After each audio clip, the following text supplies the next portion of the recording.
Olá pessoal, agora eu vou apresentar o segundo capítulo de O Vendedor de Sonhos, onde o anônimo maltrapilho aborda o suicida que queria se julgar do alto de um prédio. Este capítulo introduz o método socrático de abordagem, onde as respostas se transformavam em perguntas. Um dos pontos altos é quando o homem, que se mantivera anônimo, recita um poema ao suicida, e vale a pena você prestar atenção e absorver este poema. Outro aspecto interessante é quando o maltrapilho interrompia sua fala para fazer uma contagem, que aparecia de tempos em tempos, sempre em um período de tempo definido. Aquela contagem, eu vou me antecipar para vocês, se referia à média de pessoas que suicidam no mundo. Outro ponto importante é quando ele diz sobre o que envolve a vida de cada pessoa, cada qual com seus desafios, derrotas e vitórias. E outro ponto também interessante é quando o intruso elabora um diálogo do coração com o eu de uma pessoa, chamando a atenção para o egocentrismo de todos e particularmente de um suicida. Muito interessante esse diálogo do coração com uma pessoa. Outro argumento importante é o aspecto da justiça, onde o suicida não se dá ao direito de um julgamento depois do ato, nem de defesa. Okay? Por fim, um questionamento: a morte marca o fim da existência? Viva a nossa ignorância e fiquem com o segundo capítulo de O Vendedor de Sonhos, de Augusto Cury.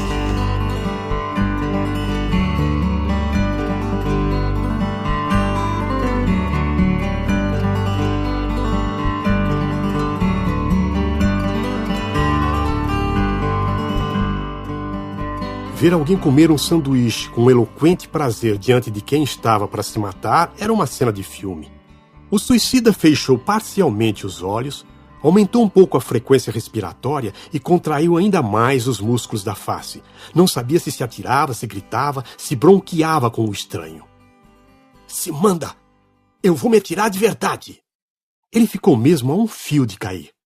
Parecia que dessa vez realmente se esborracharia no chão. A multidão sussurrou, apavorada, e o chefe de polícia colocou as mãos nos olhos para não ver a desgraça. Todos esperavam que, para evitar o acidente, aquele estranho homem se retirasse imediatamente de cena. Ele poderia dizer como fizeram o psiquiatra e o policial: "Não faça isso, eu vou embora", ou dar um conselho do tipo: "A vida é bela, você pode superar seus problemas, você tem muitos anos pela frente." Entretanto, num sobressalto, ele se levantou e, para assombro de todos e em especial do suicida, começou a dizer um poema filosófico. Ele declamava os versos para os céus e apontava as mãos na direção daquele que queria morrer. "Seja anulado no parêntese do tempo o dia em que este homem nasceu. Que na manhã desse dia seja dissipado o orvalho que umedecia a relva. Que seja retida a claridade da tarde que trouxe júbilo aos caminhantes. Que a noite em que este homem foi concebido seja usurpada pela angústia. Resgate-se dessa noite o brilho das estrelas que pontilhavam o céu. Recolham-se da sua infância seus sorrisos e seus medos. Anulem-se da sua meninice suas peripécias e suas aventuras. Risquem-se da sua maturidade seus sonhos e pesadelos, sua lucidez e suas loucuras." Após ter recitado o poema, o estranho expressou um ar de tristeza e, abaixando o tom de voz, disse o número 1, sem dar qualquer explicação da contagem. A multidão, atônita, perguntava-se se aquilo não era uma peça de teatro a céu aberto. O policial também não sabia como reagir. Será que seria melhor intervir ou continuar acompanhando o desenrolar dos fatos? O chefe dos bombeiros olhou para o psiquiatra pedindo explicações. "Olha, eu não conheço nada na literatura sobre essa história de anular a existência, recolher sorrisos. Eu não entendo de poesia. Esse sujeito deve ser mais um maluco." O suicida ficou pasmado, quase em estado de choque. Aqueles versos do forasteiro ecoaram na sua mente sem que ele permitisse.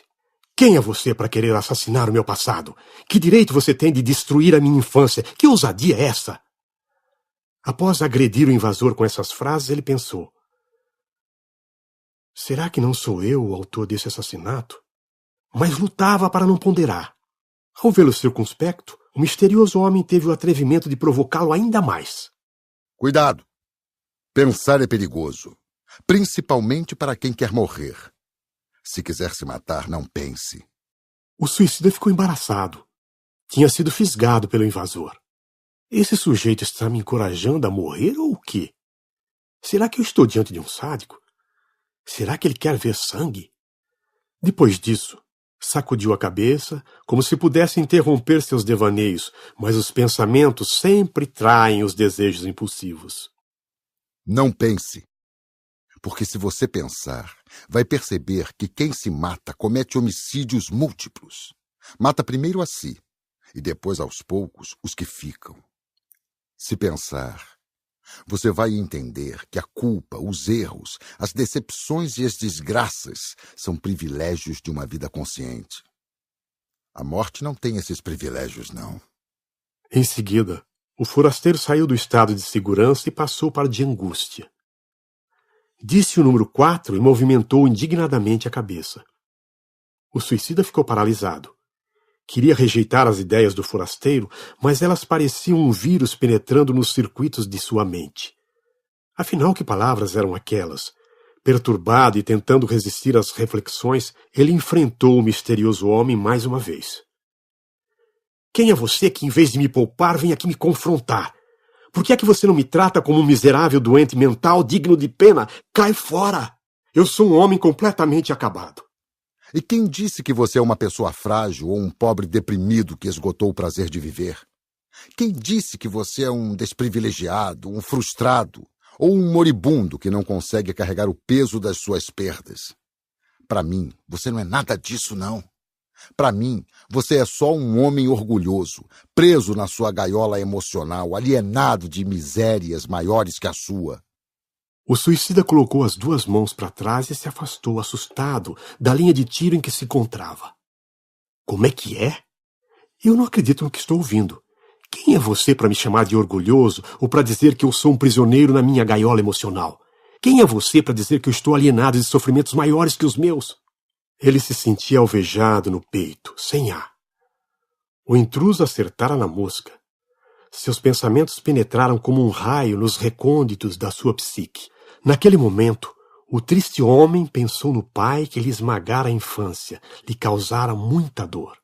Seu pai, emocionalmente distante, alienado, enclausurado em si mesmo. Mas o suicida não tocava naquele assunto com ninguém. Para ele, era extremamente difícil lidar com as cicatrizes do passado. Agora chega. Vê se cala a boca. Não fala mais nada. Me deixa morrer em paz. O forasteiro percebeu que havia tocado numa ferida profunda. Olha, eu respeito a sua dor e não posso elaborar nenhuma tese sobre ela. A sua dor é única, e é a única que você consegue realmente sentir. Ela te pertence, não é de mais ninguém. Essas palavras iluminaram os pensamentos do homem. Ele entendeu que ninguém pode julgar a dor dos outros. Compreendeu que a dor de seu pai era única e, portanto, não poderia ser sentida ou avaliada por mais ninguém a não ser por ele mesmo. Sempre condenara veementemente seu pai, mas começou a vê-lo pela primeira vez com outros olhos. Para mim, você também é um ser humano corajoso, porque está planejando esmagar o seu corpo em troca de uma longa noite de sono no claustro de um túmulo. É sem dúvida uma bela ilusão, é sim. De repente, o forasteiro interrompeu seu discurso para que o suicida se desse conta das consequências imprevisíveis daquele ato. Mais uma vez, o homem deprimido interrogou-se sobre aquela estranha figura que havia surgido para atrapalhar os seus planos. Que sujeito era aquele? Que palavras eram aquelas? Uma noite de sono eterno no claustro de um túmulo. Essa ideia lhe causava repugnância. Estava de testa franzida, atormentado por aquelas ideias que chegavam sem pedir licença. Não vejo motivo para eu continuar esta merda de vida. Merda de vida? Mas que ingratidão! Seu coração, nesse instante, deve estar querendo rasgar o seu tórax e protestar com lágrimas de sangue o extermínio da vida. Não, não! Tenha compaixão de mim. Eu bombeei seu sangue incansavelmente milhões de vezes. Supri suas necessidades. Fui seu servo sem reclamar. E agora você quer me calar, sem nem me dar direito de defesa? Ora, eu fui o mais fiel dos escravos. E qual é o meu prêmio? Qual a minha recompensa? Uma morte estúpida.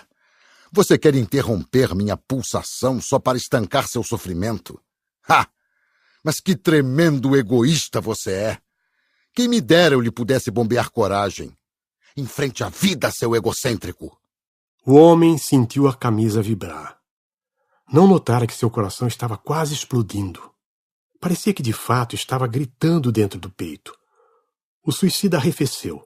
Ficou impressionado com o impacto da fala daquele estranho nos seus pensamentos. Mas quando parecia derrotado, mostrou um pouco da determinação que lhe restava. Eu já me sentenciei à morte. A esperança acabou. Você já se sentenciou? E você sabia que o suicídio é a condenação mais injusta? Afinal, quem se mata executa contra si mesmo uma sentença fatal, sem ao menos se dar o direito de defesa. Por que você se autocondena sem se defender? Por que você não se dá o direito de argumentar com os seus fantasmas, encarar as suas perdas e lutar contra as suas ideias pessimistas? É mais fácil dizer que não vale a pena viver. Você é realmente injusto consigo mesmo. O estranho demonstrava saber com maestria que os que tiram a própria vida, ainda que planejem sua morte, não têm consciência das dimensões do fim da existência. Sabia que, se vissem o desespero dos íntimos e as consequências indecifráveis do suicídio, voltariam atrás e se defenderiam. Sabia que nenhuma carta ou bilhete poderia ser atestado de defesa. O homem do topo do edifício São Pablo havia deixado uma mensagem para seu único filho tentando explicar o inexplicável. Ele também já tinha comentado com seus psiquiatras e psicólogos sobre as suas ideias de suicídio. Fora analisado, interpretado, diagnosticado e ouvira muitas teses sobre suas deficiências metabólicas cerebrais. Também fora encorajado a superar seus conflitos e ver seus problemas sob diversos ângulos.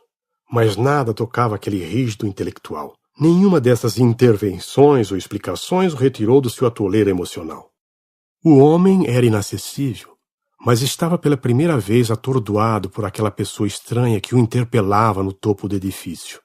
A julgar pelas vestes e pela aparência humilde, tratava-se de um miserável que pedia esmolas. Contudo, as ideias e o discurso deixavam entrever um especialista em abalar mentes impenetráveis. Suas palavras geravam mais inquietação do que tranquilidade. Parece que sabia que sem inquietação não há questionamento, e que sem questionamento não se encontram alternativas, não se abre o leque das possibilidades. A ansiedade do suicida aumentou tanto que ele decidiu fazer ao forasteiro uma pergunta. Resistira muito a fazê-la, pois havia presumido pelos primeiros embates que entraria num campo minado. Quem é você? O suicida ansiava por uma resposta curta e clara, mas ela não veio. Em vez disso, o que veio foi mais uma rajada de indagações. Quem sou eu? Como é que você ousa perguntar quem eu sou se não sabe quem você é? Quem é você que procura na morte silenciar sua existência diante de uma plateia assombrada? Eu? Quem eu sou? Eu sou um homem que em poucos momentos vai deixar de existir, entendeu? E então, eu já não vou saber quem eu sou e o que fui, pronto. Pois eu sou diferente de você. Sabe por quê? Porque você parou de procurar por si mesmo. Você se tornou um Deus. Enquanto eu, diariamente, eu me pergunto quem eu sou. E quer saber qual é a resposta que eu encontrei? O suicida constrangido meneou a cabeça dizendo que sim. Eu lhe respondo se antes você me responder. De que fonte filosófica, religiosa ou científica você bebeu para defender a tese de que a morte é o fim da existência? Será que nós somos átomos vivos que se desintegram para nunca mais resgatar a sua estrutura? Você acha que nós somos só um cérebro organizado? Ou temos uma psique que coexiste com o cérebro e transcende os seus limites? Que mortal sabe disso? Você sabe? Que religioso pode defender seu pensamento se não usar o elemento da fé? Que neurocientista pode defender seus argumentos se não usar o fenômeno da especulação? Que ateu ou agnóstico pode defender suas ideias sem margem de insegurança e sem distorções? O forasteiro parecia ter conhecido e ampliado o método socrático. Fazia intermináveis indagações. O suicida ficou atordoado com essa explosão de perguntas. Era um ateu, mas descobriu que seu ateísmo era uma fonte de especulação. Como muitos considerados normais, dissertava teses sobre esses fenômenos com uma segurança insustentável, sem nunca debatê-las isentas de paixões e tendências. O homem de roupas rotas e semblante circunspecto dirigia sua máquina de perguntar também a si mesmo. E antes de receber qualquer resposta definitiva ou provisória de quem o ouvia, deu um ultimato. Nós somos dois ignorantes. A diferença entre nós é que eu reconheço que eu sou.